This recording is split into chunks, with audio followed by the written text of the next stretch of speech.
At 16, my parents charged me rent to teach responsibility, but let my sister live free until 28. But now they're demanding I give her my house because she needs stability. And in exchange, they're going to let me live with them for discount on the rent. Hey, Reddit, buckle the freak up because this story is going to piss you off. I'm talking blood boiling, throw your phone across the room levels of family dysfunction. But stick with me because the ending is exactly the kind of justice porn you came here for. I'm Jake, 32 male, and I need to tell you about how my parents spent 16 years teaching me responsibility while my sister learned absolutely nothing except how to be a professional mooch. And now, they have the audacity to show up at my door demanding I hand over my house to her because she needs stability. The kicker? In exchange for giving up the house I busted my ass to buy, they're generously offering to let me rent a room in their house at a family discount. I wish I was making this shit up. Let me paint you a picture of my childhood, because context matters here. When I turned 16, my parents sat me down for what they called a family meeting. You know how family meetings always mean someone's about to get screwed? Yeah, this was one of those. My dad cleared his throat all serious-like and said they'd been thinking about my future, about teaching me real-world skills and financial responsibility. I remember sitting there thinking maybe they were going to help me open a bank account or teach me about investing. Nope. These geniuses decided the best way to prepare me for adult life was to charge me $300 monthly rent at 16, while I was still in high school. It's not about the money, Mom said, doing that fake sympathetic voice. It's about preparing you for the real world. You'll thank us later. I was making $8.50 an hour at Burger King, working maybe 20 hours a week because that's all they'd give a high school kid. Do the math. I was bringing home like $600 a month before taxes, and they wanted half of it, for the privilege of living in the bedroom I'd had since I was 5 years old. The same bedroom with the broken closet door they never fixed and the water stain on the ceiling from when the toilet upstairs leaked. But here's where it gets really good. My sister Vanessa, who was 14 at the time, sat through this whole meeting with this smug little smile. When I asked if she'd have to pay rent too when she turned 16, my dad actually laughed. Laughed. Your sister's situation is different, he said. We'll assess things when the time comes. Spoiler alert. The time came and went. Vanessa turned 16, 17, 18, graduated high school, started community college, dropped out, picked up a few part-time jobs here and there, never paid a single cent in rent. She lived at home completely free until she was 28 years old. 28. But I'm getting ahead of myself. Let's go back to teenage me, trying to figure out how the hell to survive on $300 a month while going to school full-time. I couldn't do sports anymore. No time. Couldn't do any extracurriculars. My social life became non-existent because I was either at school, at work, or doing homework. Meanwhile, Vanessa was on the cheerleading squad, going to parties, getting her gas paid for, phone bill covered, insurance handled. When I brought up the blatant favoritism, my parents hit me with the classics. Life isn't fair. Stop being jealous of your sister. This is what we've decided is best. Our house, our rules. The double standards weren't subtle either. When I was 17, I got into a minor fender bender. Completely the other driver's fault. Police report proved it. My parents made me pay the $500 insurance deductible out of my own pocket and grounded me for a month for being irresponsible. When Vanessa was 19, she totaled Mom's car doing donuts in a grocery store parking lot. Completely her fault, got a reckless driving ticket. My parents bought her a newer, better car and said it was a learning experience that we shouldn't dwell on. I wanted to take a girl to prom. Had to pay for tickets, dinner, and the tux rental myself. Ended up working double shifts for 2 weeks to afford it. Vanessa went to 3 proms, including 2 at schools she didn't even attend. And my parents footed the bill for dresses, shoes, hair, makeup, limo, everything. When I pointed out the hypocrisy, Mom said, "Prom is more important for girls." It's different. Christmas was always a joke too. I'd get practical gifts. Socks, a new work uniform, maybe a $50 Walmart gift card if I was lucky. Vanessa would get designer purses, expensive electronics, clothes from stores I couldn't afford to walk into. One year, I got a pack of batteries and a $25 Amazon card. Vanessa got a MacBook Pro and AirPods. When I made a comment about it, Dad said, "She needs it for school." She dropped out 3 months later. The MacBook became a Netflix machine. Every single achievement I had got the bare minimum acknowledgement. Made honor roll? That's nice, honey. Got a promotion at work? Good for you. Got accepted to community college? We're proud of you, said with all the enthusiasm of someone reading a takeout menu. Meanwhile, Vanessa got a C+ in algebra, and they took her out to Red Lobster to celebrate her improvement. She posted on Instagram once and got 50 likes. Mom printed it out and put it on the fridge like it was a freaking Pulitzer Prize. I graduated high school with a 3.7 GPA while working 30 hours a week. My graduation gift was a $50 Visa gift card and a reminder that rent was still due on the first of the month. I couldn't afford to go away to college, so I enrolled in the same community college Vanessa would later drop out of. Kept living at home because I literally couldn't afford anything else, and kept paying that $300 monthly rent like clockwork. My parents raised it to $400 when I turned 20. Inflation, my dad said. Like that made it reasonable. I worked full-time overnight at a warehouse while taking classes during the day. I'd come home at 7 a.m., sleep until noon, go to class, do homework, eat dinner, and head back to work. Rinse and repeat. I was a zombie for 2 years straight, but I graduated with my associate's degree and not a single dollar of debt. Vanessa? She was working part-time at a boutique, spending her paychecks on clothes and concert tickets, coming home whenever she felt like it. Still rent-free, still getting her car insurance paid, still getting an allowance, yes, an allowance at 21 years old, for helping around the house, which consisted of occasionally loading the dishwasher. I moved out the week after I got my associate's degree, found this shithole apartment 40 minutes away, $650 a month for a studio with a kitchenette that barely fit a hot plate, but it was mine. For the first time in my adult life, I wasn't paying someone else's mortgage while living under their bullshit rules. My parents were actually offended when I told them I was leaving. After everything we've done for you, Mom said. We taught you responsibility and this is how you repay us? Dad added. I didn't even respond. Just loaded up my beat-up Honda Civic with the 3 boxes of stuff I owned and left. For the next few years, I kept my head down and worked my ass off. Got a job in warehouse logistics. Worked my way up to supervisor, then operations manager. Started taking night classes for my bachelor's degree. Lived cheap as hell. Rice and beans became my best friends. No cable, no streaming services, no going out. Every extra dollar went into savings or toward tuition. My contact with my family became minimal. I'd show up for Christmas and Thanksgiving because Mom would guilt trip me about being too good for your own family now. These dinners were always the same. They'd ask me surface-level questions about work. I'd give surface-level answers, and then they'd spend the rest of the meal talking about Vanessa. Vanessa got a new job that she'd quit in 3 months. Vanessa started dating someone who'd be gone by Easter. Vanessa is thinking about going back to school. Narrator. She was not. I was 27 when I finally landed my big break. A buddy from work told me his company was hiring for a regional operations director position. It was a stretch for me experience-wise, but I applied anyway. Studied my ass off for the interviews, apparently knocked it out of the park, and got the job. Salary was $85,000, more than double what I'd been making. For the first time in my life, I had actual money. Not, maybe I can afford the name brand cereal money. Real, I can save for a house money. I kept living cheap, though. Still had the same shitty apartment. Still drove my Honda with 200,000 miles on it. Kept my expenses low and saved aggressively. My co-workers thought I was insane, living like I was broke when I was making good money. But I had a plan. Vanessa, meanwhile, was still living at home at 27. Still rent-free. She'd bounced between probably 15 different jobs at this point. Retail, restaurants, reception work, some kind of social media thing that wasn't actually a job. My parents enabled every single bit of it. She's trying to find her passion, Mom would say. Not everyone's path is the same, Dad would add. When I turned 29, I bought my house.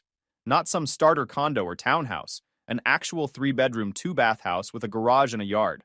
Nothing fancy, but it was in a decent neighborhood with good schools. Thinking ahead, you know. The mortgage was less than what I'd been paying in rent for that shithole studio. I closed on the house in December. Didn't tell my parents until it was done. Signed, sealed, keys in hand. Figured they'd either try to talk me out of it or find some way to make it about them. When I finally mentioned it at Christmas dinner, you'd think I'd announced I was joining a cult. Mom's fork literally stopped halfway to her mouth. You bought a house? Yep. Closed last week. How did you afford that? Dad demanded, like I'd robbed a bank. I saved. Worked hard. You know, all that responsibility you taught me. Dad's face went red.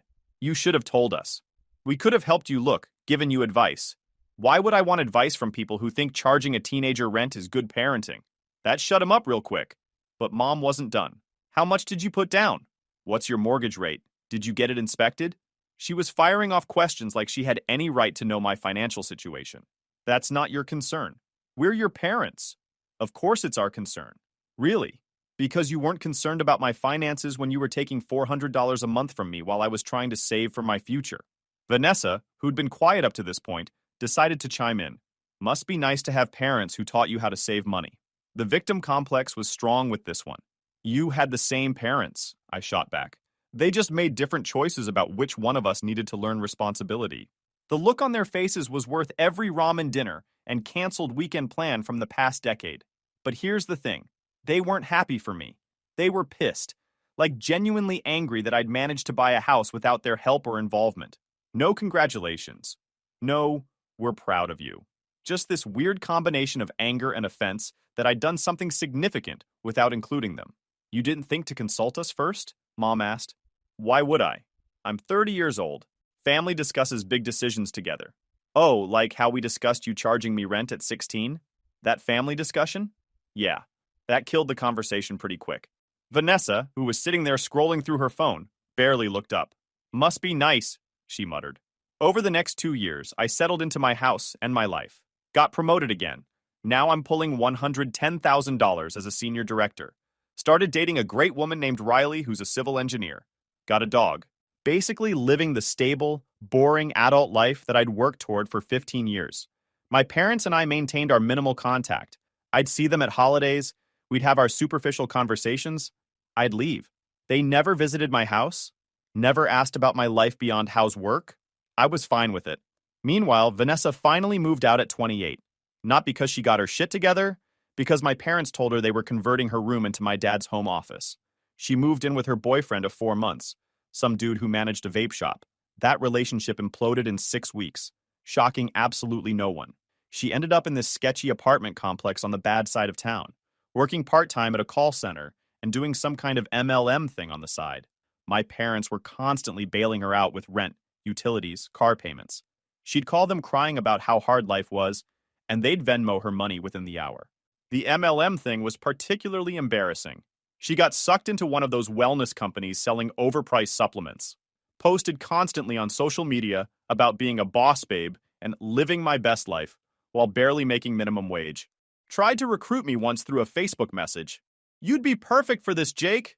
You're so good with business. Yeah, I'm good with business because I have an actual job with a salary and benefits, not because I hustle scented candles to my high school friends. She bounced between MLMs like some people change socks. Wellness products, makeup, leggings, that weird diet coffee thing. Each time convinced it would be the one that made her rich. Each time failing spectacularly and moving on to the next scam. My parents funded every single one. Starter kits, inventory, those ridiculous conferences where they convince you you're going to be a millionaire if you just work harder. This went on for about 18 months. I heard about it through the grapevine. Mom would occasionally mention it in that martyred way of hers, looking for sympathy about how expensive it was to help Vanessa, talking about their financial struggles, while simultaneously enabling the person causing those struggles. I never offered to help. Not my circus, not my monkeys.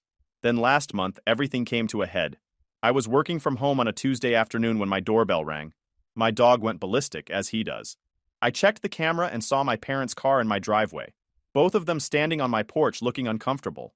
I hadn't seen them since Christmas, and it was now April. This couldn't be good. I opened the door. Hey, what's going on? Can we come in? Dad asked. We need to talk to you about something. Every alarm bell in my head started ringing, but I let them in because I was morbidly curious about what could possibly bring them to my door unannounced. We sat in my living room, me on one couch, them on the other. Mom kept looking around at my furniture, my TV, the photos on the wall. Dad was doing that thing where he clears his throat repeatedly before speaking. So, he finally started, we wanted to talk to you about your sister. What about her? She's been going through a really hard time lately. Mom jumped in. Her apartment building is being sold and she's being evicted. She lost her job at the call center. She's struggling, Jake. Okay, that sucks for her. We were hoping, Dad continued, that we could work something out as a family. The word family always signals incoming bullshit. I leaned back and crossed my arms. Work what out? Mom took a deep breath. You have this big house, 3 bedrooms, and you only use one. We thought maybe Vanessa could move in with you. Just temporarily, until she gets back on her feet. I actually laughed. No. Jake, please, Mom pleaded. She's your sister. Family helps family. Like you helped me at 16 by charging me rent? That kind of family help?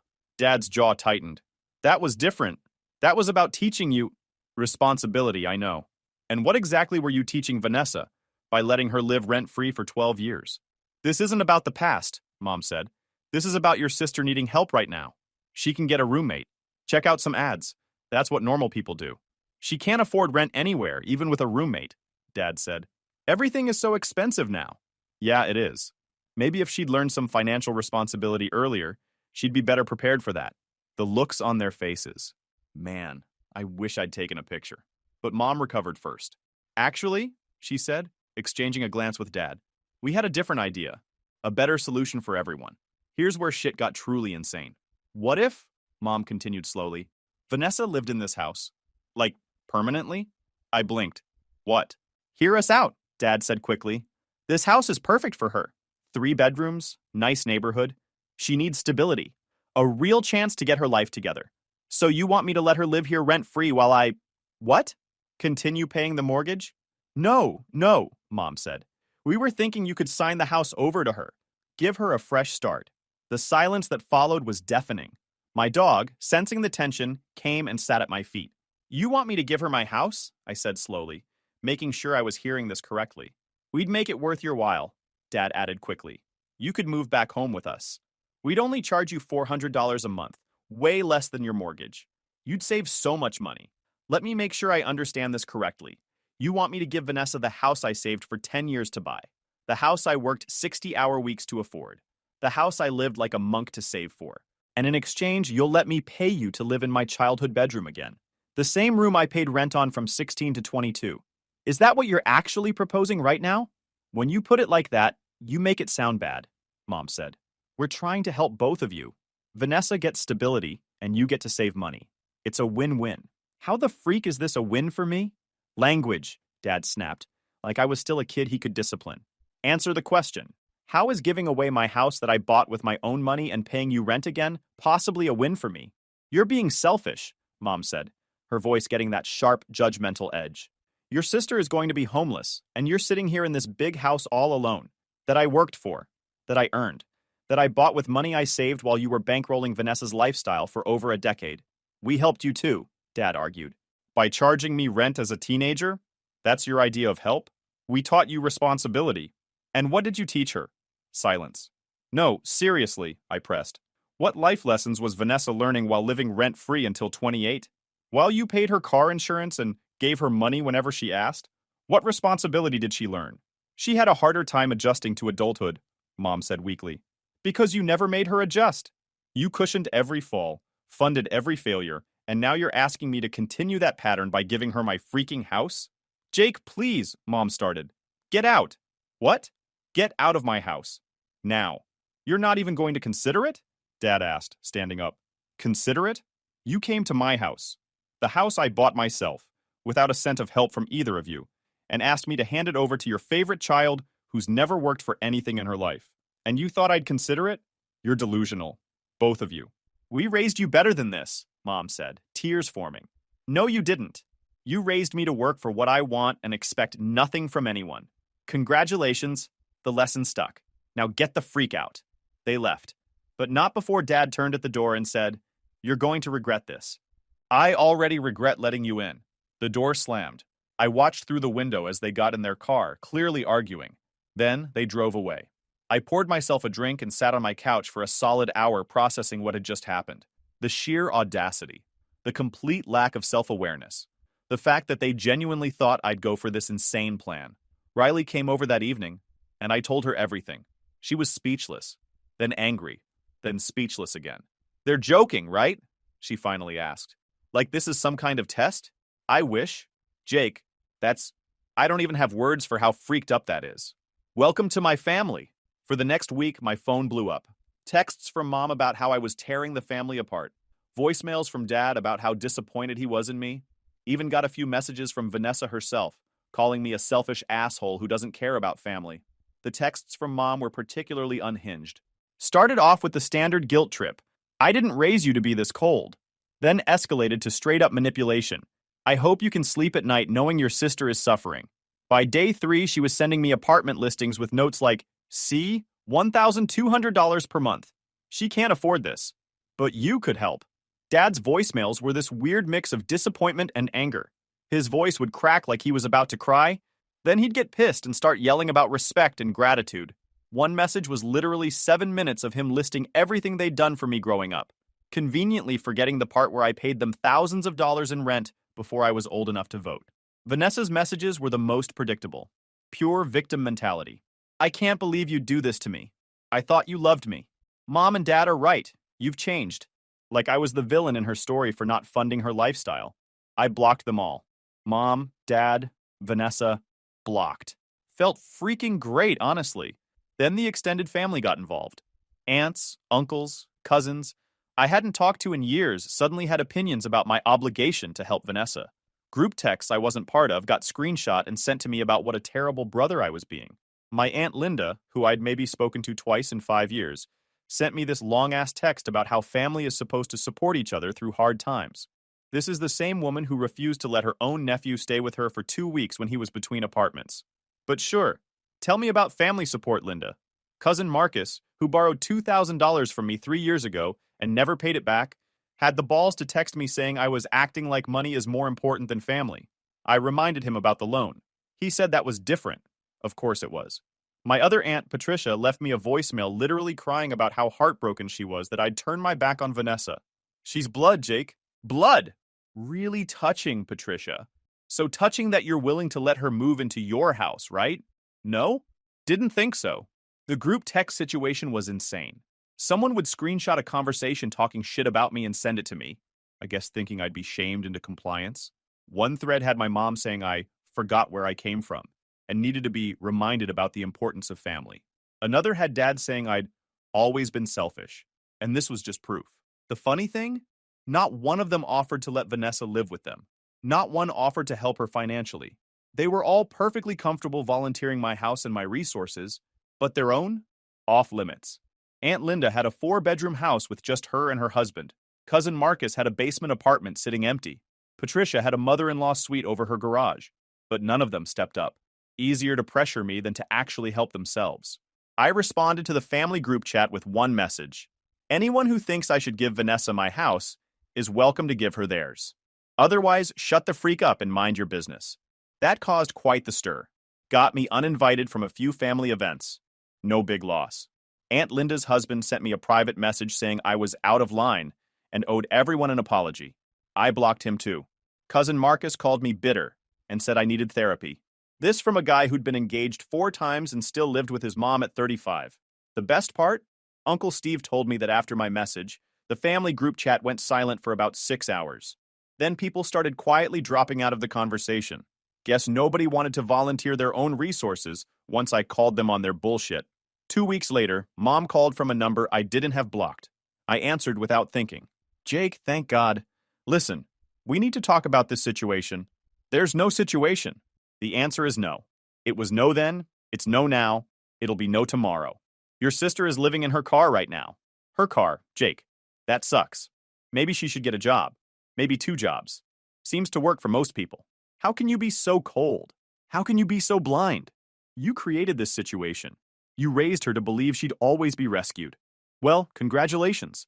She's an adult now and still waiting for someone to save her. But it's not going to be me. She's your sister.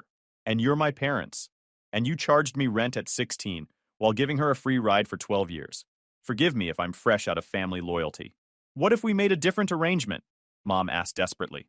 What if she paid you rent? Like a regular tenant? Does she have money for rent? A job? References? First and last month's deposit? Because those are my requirements for tenants. You know she doesn't. Then I guess she needs to figure it out like everyone else. Jake, I'm done with this conversation. Don't call me again unless it's an actual emergency. And no, Vanessa's self-inflicted problems don't count as emergencies. I hung up. Block that number too. A few days later, I got a Facebook message from Vanessa herself. Long, rambling thing about how hurt she was, how she couldn't believe her own brother would turn his back on her, how she'd always looked up to me and thought I was better than this. That last part made me laugh out loud. Looked up to me? She'd spent our entire childhood enjoying advantages I never got, watching our parents bend over backward for her while I worked my ass off, and she thought she looked up to me? I responded with one line. You could have learned from my example at any point. You chose not to. That's not my problem. Blocked her too. Riley asked me one night if I felt guilty. We were sitting on my back deck, watching the sunset. Honestly, no, I told her. I spent 16 years of my life being told my needs didn't matter, that I had to sacrifice for the family, that I needed to be responsible while Vanessa got to be whatever she wanted. I'm done sacrificing. I'm done being responsible for other people's choices. I think you're handling this exactly right, she said. Your family is toxic as hell. Yeah, took me long enough to see it. About a month after the initial blow-up, my uncle Steve, Dad's brother, reached out. He was always the reasonable one in the family. Asked if I'd be willing to meet him for coffee, just to talk. No ambush, no pressure. I agreed, mostly because Uncle Steve had been decent to me growing up. He'd slipped me money for gas a few times when I was struggling.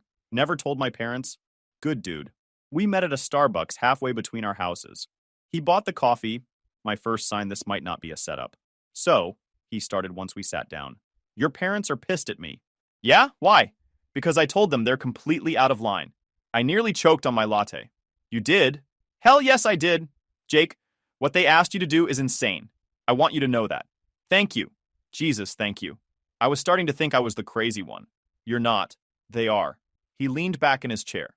You know what your dad told me? He said they charged you rent as a kid to teach you the value of money. But the real reason? They needed the money. Your mom lost her job that year, and they were struggling with the mortgage. That hit me like a truck. What? Yeah. They used your rent money to help cover bills. Told themselves it was a valuable life lesson to make themselves feel better about it. Are you freaking kidding me right now? Wish I was. And Vanessa?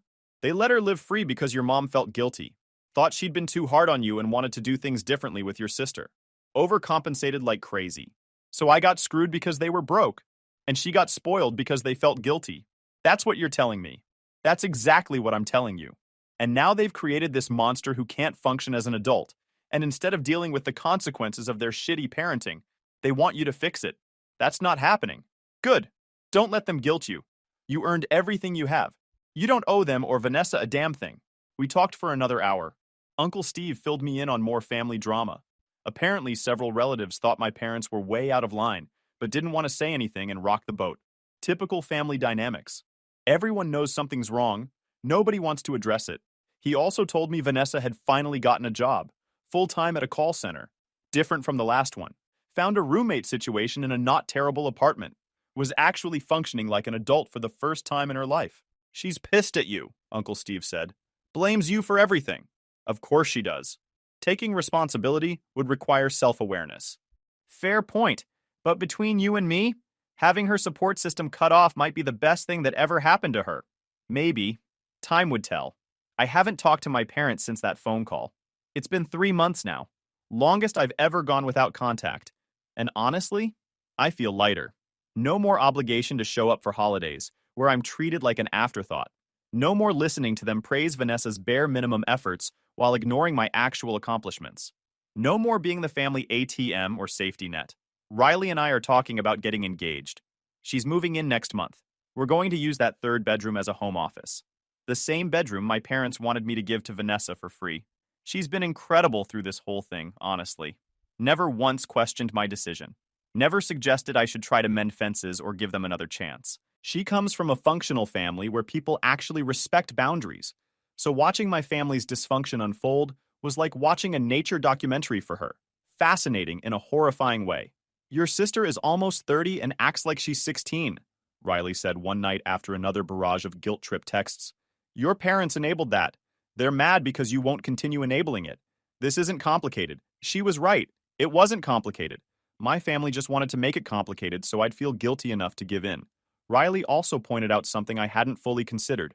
If you give her the house, it doesn't end there. She'll need help with property taxes, with maintenance, with utilities. It never ends with people like her. You'd be signing up for a lifetime of funding her existence. Damn straight. Giving Vanessa my house wouldn't have been a one-time gesture of family love. It would have been the start of a never-ending financial obligation. Because Vanessa doesn't just need a house, she needs someone to subsidize her entire lifestyle forever. Work is going great. I'm up for another promotion that would put me over $130,000. Looking at investment properties on the side. Living the life I worked my ass off to build. Riley and I are planning a vacation to Japan next spring. Something I never could have done when I was paying my parents' bills disguised as rent. I ran into an old high school friend last week who asked why I wasn't on Facebook anymore. I deleted it after the family drama. Told him a simplified version of what happened. His response? Dude, your family sounds toxic as hell. Good for you for cutting them off. Yeah, good for me. Update. It's been 6 months since I wrote this original post, and some people have been asking for updates, so here we go. My parents tried the guilt trip one more time. Showed up at my house on Thanksgiving unannounced with Vanessa in tow. I watched from my doorbell camera as they rang 3 times, knocked, rang again.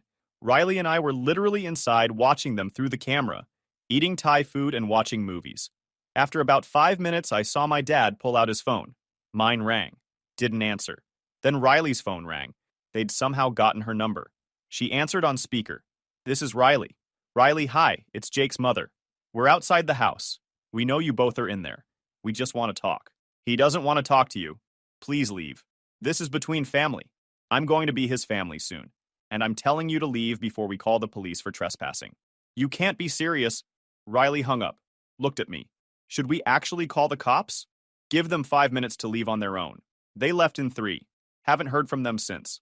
Uncle Steve told me Vanessa kept the call center job and actually got promoted to a team lead position. She's apparently doing okay, living within her means for the first time in her life. He thinks the tough love approach might have worked. Maybe it did. Not my concern anymore. YouTube just dropped this new hype feature. If you're hooked on this story, smash that hype button. It tells YouTube this video deserves to blow up, and it keeps even crazier stories coming your way.